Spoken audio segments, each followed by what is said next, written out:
TV Potiguar, cada vez mais pensando em você.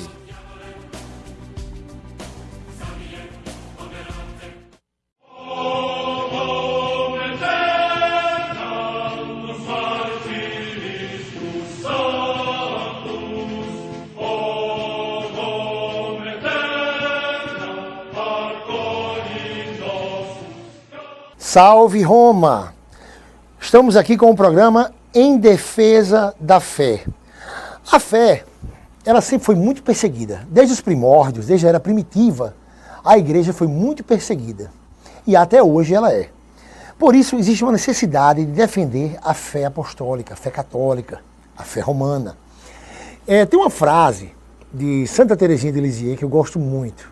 Ela dizia assim: queria morrer em um campo de batalha em defesa da igreja. Olha que interessante, a Santa Teresinha é doutora da igreja, né? Ela disse que queria morrer em um campo de batalha em defesa da igreja. Muitos mártires, muitos santos morreram pela fé católica. Hoje se torna mais necessário o trabalho de apologetas, ou seja, defensores. A igreja precisa de defensores.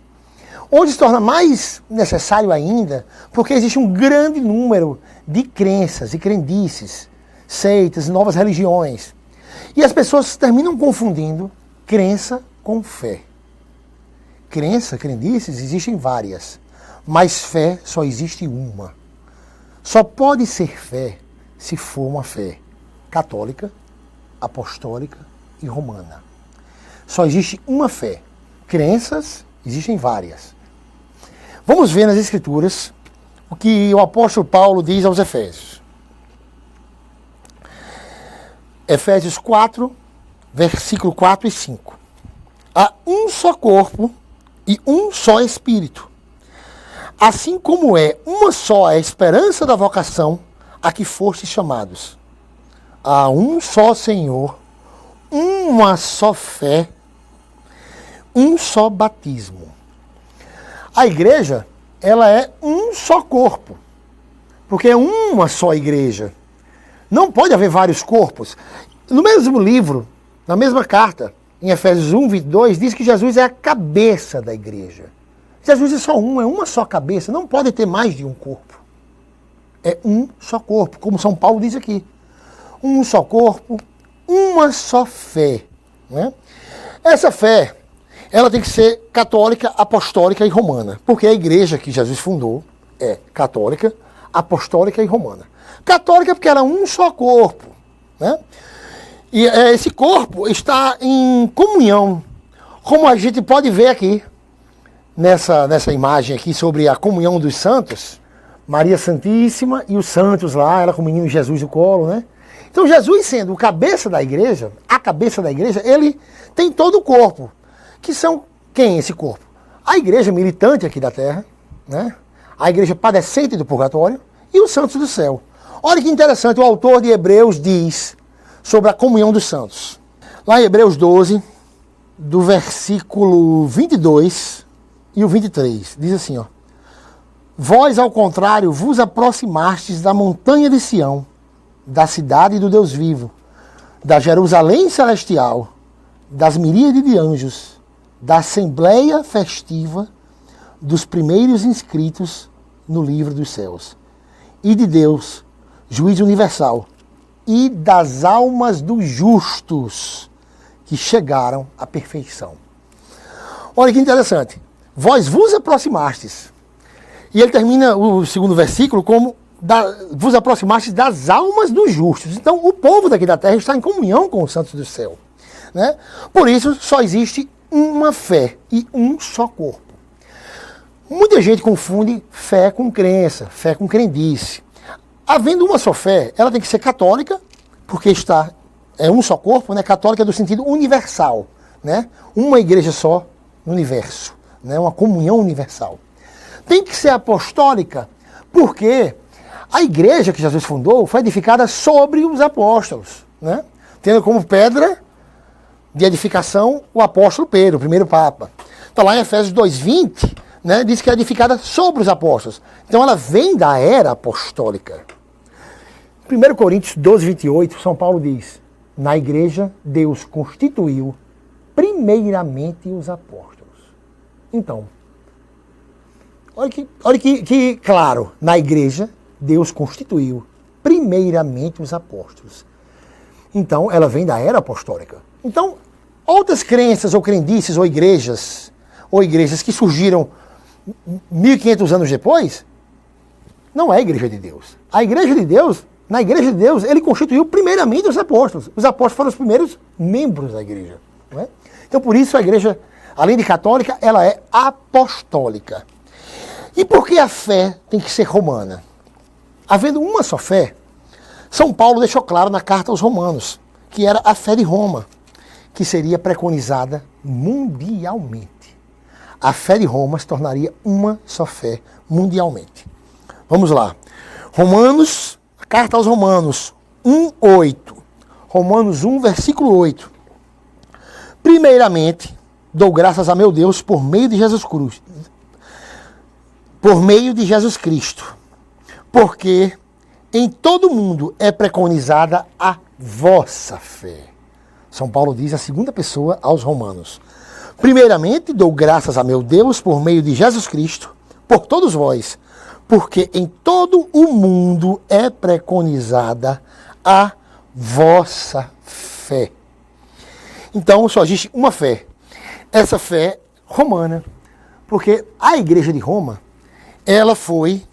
Todas as ações pagãs, todas as ações gentílicas tiveram sua base em Roma. A Santa Sé sempre foi em Roma e até hoje é e sempre será. Vamos lá, ó. Na carta aos Romanos, ó. Romanos 1:5. E do qual temos recebido a graça e o apostolado, a fim de levar em seu nome todas as nações pagãs à obediência da fé. Então vamos compreender isso aqui. A igreja começou em Jerusalém. Né? Lá no livro de Atos, vemos a travessia dos apóstolos. Né? Em Atos 23:11, Deus aparece para São Paulo e diz: do mesmo modo que testificaste de mim em Jerusalém, é necessário que testifiques em Roma. E o livro de Atos termina só quando São Paulo chega em Roma. O apóstolo Pedro também inicia o seu ministério de pastoreio em Roma. Ele começa a travessia de Atos ali em Jerusalém, mas ele depois vai para Roma. A carta de São Pedro, a primeira carta, ele escreve de Roma e ele chama a igreja que está em Roma de igreja eleita. Está em 1 Pedro 5,13. Se ele disse que a igreja de Roma é igreja eleita, ela é a esposa do Cordeiro. Ela é a noiva de Cristo. Dizer que Jesus tem mais de uma noiva, mais de uma igreja, é o mesmo que chamar Jesus de adúltero. Jesus é puro, ele só tem uma noiva, só tem uma igreja eleita. Vamos entender. Primeira aliança, segunda aliança. Paulo diz em 2 Coríntios 3,6, né? Ele diz que eles foram feitos ministros da nova aliança. A primeira aliança, foi confiada ao povo judeu, né? Foi confiada ao povo hebreu, né? Vamos ver que interessante. Vamos abrir aqui em Mateus 21, né? Jesus conta aquela parábola dos vinhateiros homicidas, dos lavradores homicidas, né? Diz que o pai confiou a vinha a um povo, e o povo não cuidou daquela vinha, né? Matou os enviados do pai, apedrejou outros, né? Essa parábola se encontra em Mateus 21, do 33 ao 43. No versículo 43, Jesus diz bem claro ao povo de Israel: por isso vos afirmo que o reino de Deus vos será tirado e confiado a um povo que o fará produzir seus frutos. Então, fica bem claro aqui que o reino foi tirado de Israel e foi dado a outro povo. O reino vos será tirado e confiado a um povo que fará produzir seus frutos. Que povo foi esse que foi enxertado no lugar de Israel? Então existe um povo, um só povo, uma só igreja que foi enxertada no lugar de Israel. Vamos lá. O apóstolo Paulo confirma que povo é esse.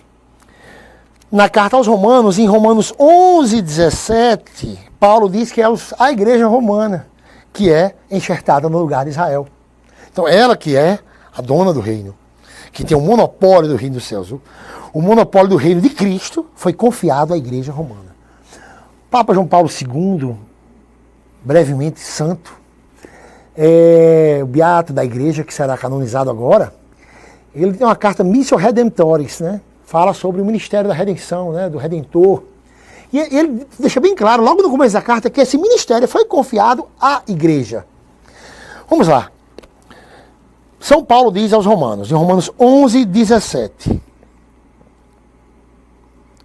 Diz na segunda pessoa, ó, que eles foram enxertados no lugar dos israelitas. E se algum dos ramos foram cortados, e tu, oliveira silvestre, fosse enxertada no lugar deles. E agora recebe a seiva da raiz da oliveira.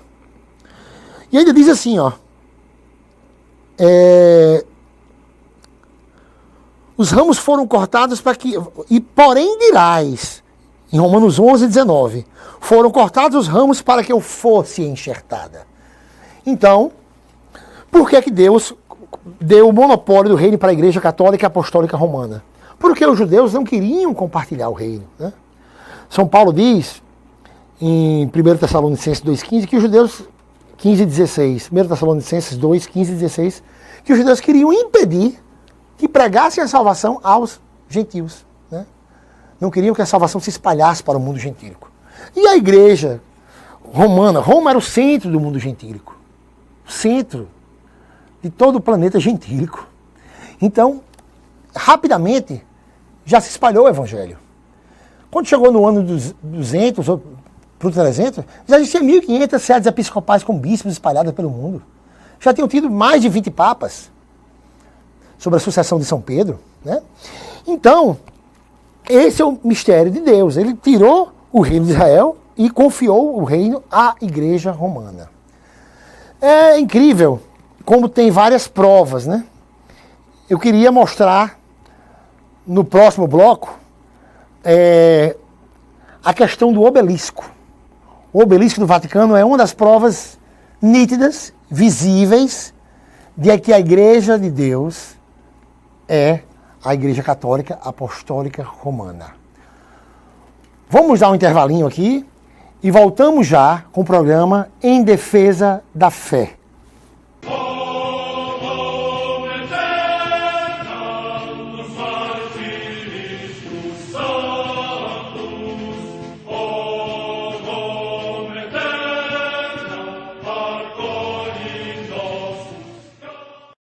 Seja em Natal ou em Pipa, aqui você encontra belas praias, passeios incríveis e muito sol, além de uma excelente gastronomia.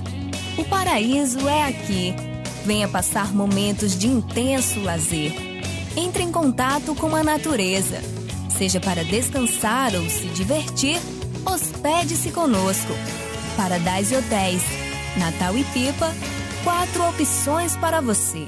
Uma escola tem que ensinar como ser. Aqui a gente não ouve falar de valores, a gente vive isso na prática. Importante essa base da escola, da minha família. O curso que eu escolher, eu sei que eu vou estar preparada. E graças ao Neves, além de eu conseguir passar, eu vou ser um bom profissional. É isso que a gente vivencia, educação com atitude.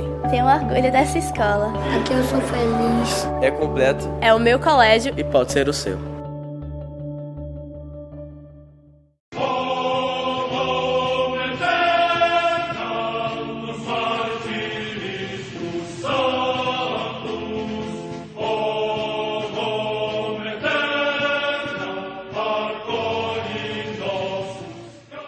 Estamos de volta com o programa Em Defesa da Fé.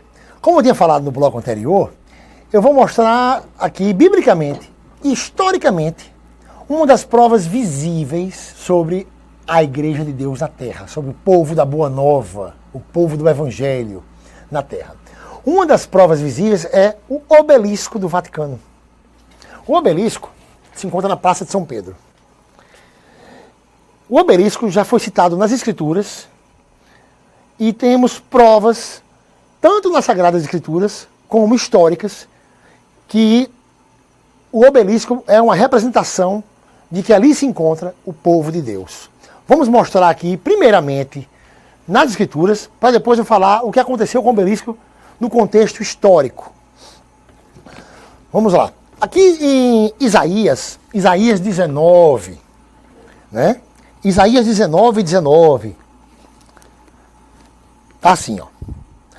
Naquele tempo, haverá um altar erguido ao Senhor em pleno Egito. Em suas fronteiras, um obelisco dedicado ao Senhor. Quando o povo de Israel estava escravizado no Egito, né, aprisionado pelos egípcios, eles cultuavam o Deus Javé, né, o Deus Altíssimo, diante do obelisco. Era lá que eles cultuavam Deus, né? E esse obelisco foi usado depois pelos egípcios para culto pagão, né? Esse egípcio foi tomado, né? Foi transportado de navio para Roma. Vamos lá. O imperador Calígula, né, entre o ano 37 e 41 depois de Cristo, transportou para um navio até Roma o obelisco. E foi erguido no circo de Calígula, que futuramente se chamou Circo de Nero. E lá diante do obelisco foram mortos muitos cristãos da era primitiva, muitos católicos padeceram e morreram diante do obelisco. O obelisco foi uma testemunha silenciosa do martírio de São Pedro, né? São Pedro foi morto diante do obelisco. E perto do circo onde sepultaram o apóstolo, depois construíram no local a Basílica de São Pedro. Olha o que aconteceu. O obelisco continha inscrições Augusto e Tibério. Hoje não existem mais. Hoje só existem inscrições em latim. O obelisco foi levado pelo Papa para o Vaticano e o obelisco foi exorcizado com várias inscrições de exorcismo. Inclusive, a oeste do obelisco está escrito assim, ó: Cristo vive, Cristo reina, Cristo impera, Cristo defende seu povo de todo o mal.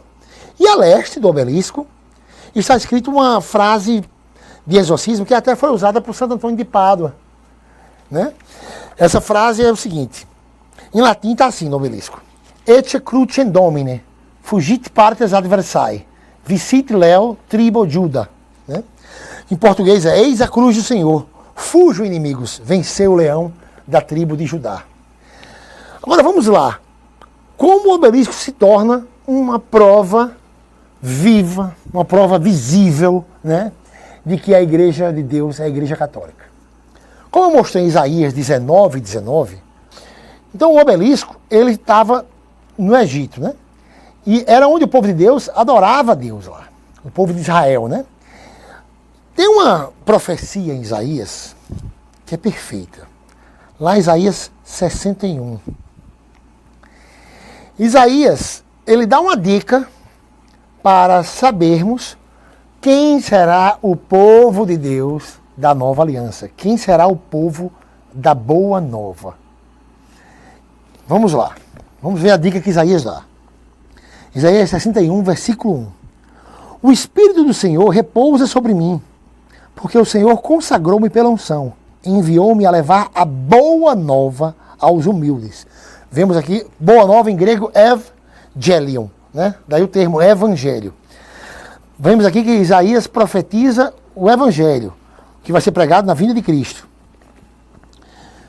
Olhe que dica Isaías dá para sabermos quem é o povo de Deus da nova aliança.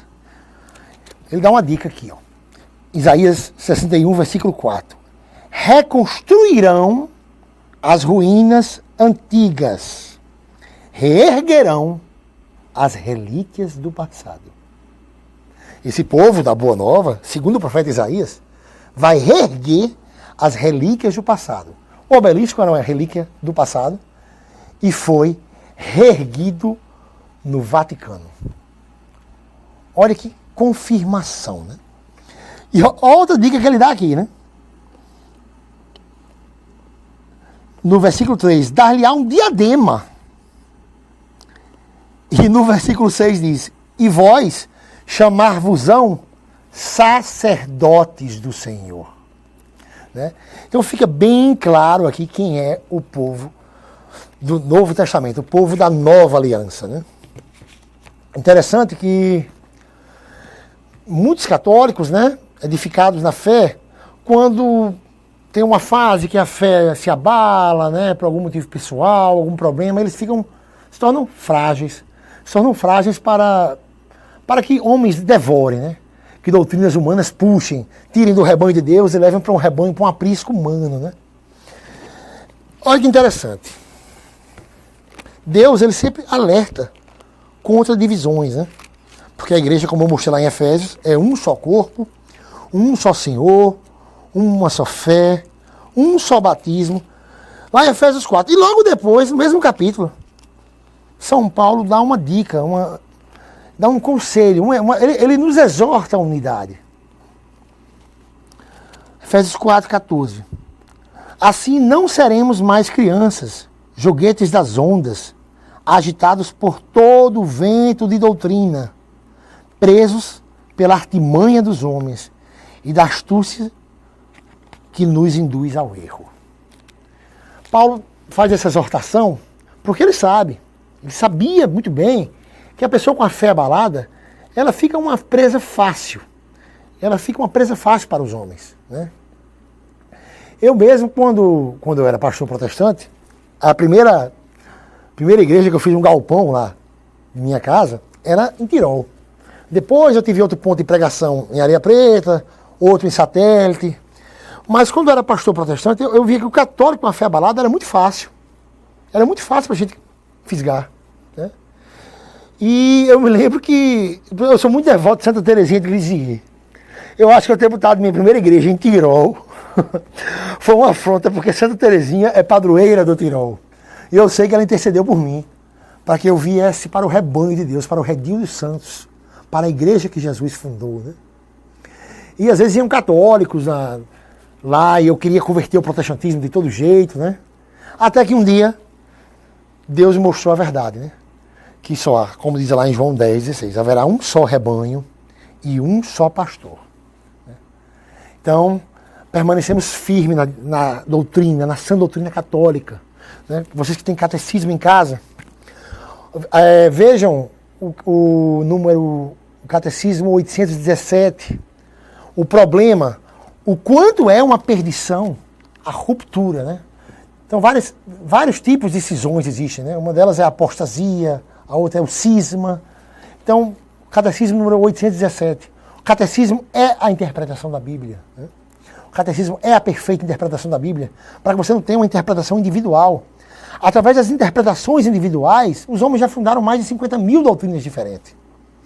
Na carta a Tito 1:9, São Paulo diz: permaneceis fiéis na sã doutrina da forma como foi ensinada, ou seja, passada de gerações, né? Passada por gerações pela Igreja Apostólica. É essa a Igreja de Deus. Permanecemos fiéis na sã doutrina tal como foi ensinada. Para não ficar aqui como crianças jogados a qualquer vento de doutrina, né? Frágil para a malícia de homens, né? Frágil para ser fisgado, né? Para ser tirado do rebanho de Deus e seguir aprisco de homens, né? Então, minha gente, é isso que eu exorto aqui, através da Escritura, através do catecismo, né? Fiquem fiéis à sã doutrina. Dê uma olhada no catecismo. Aqui tem todas, você pega qualquer assunto, né? Confissão, seja o que for, você encontra aqui no catecismo e vê a verdadeira interpretação, com os versículos, tudo anotado, para que não interprete de forma individual. A própria Bíblia, 2 Pedro 1:20, diz que nenhuma profecia da Escritura é de interpretação individual.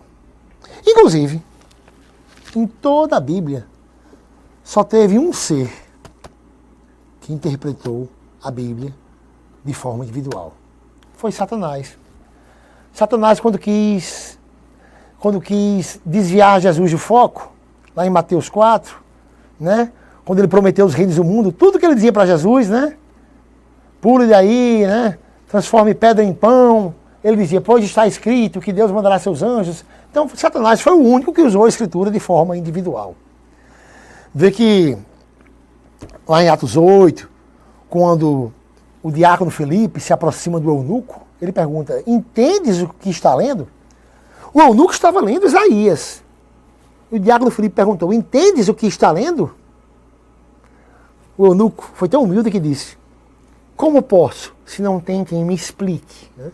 Não tem quem me ensine? Daí o termo catecismo, de katachel, do grego, de explicar, ensinar, né? Se o eunuco fosse interpretar de forma individual, ele ia ver Jesus a seu modo. Ia ter uma doutrina a seu modo. Mas ele foi de acordo com a interpretação do diácono Felipe, que é uma só interpretação da Una Santa Igreja Católica. Então fiquem todos com Jesus e Maria e tenham um excelente dia. Até a próxima com o programa Em Defesa da Fé.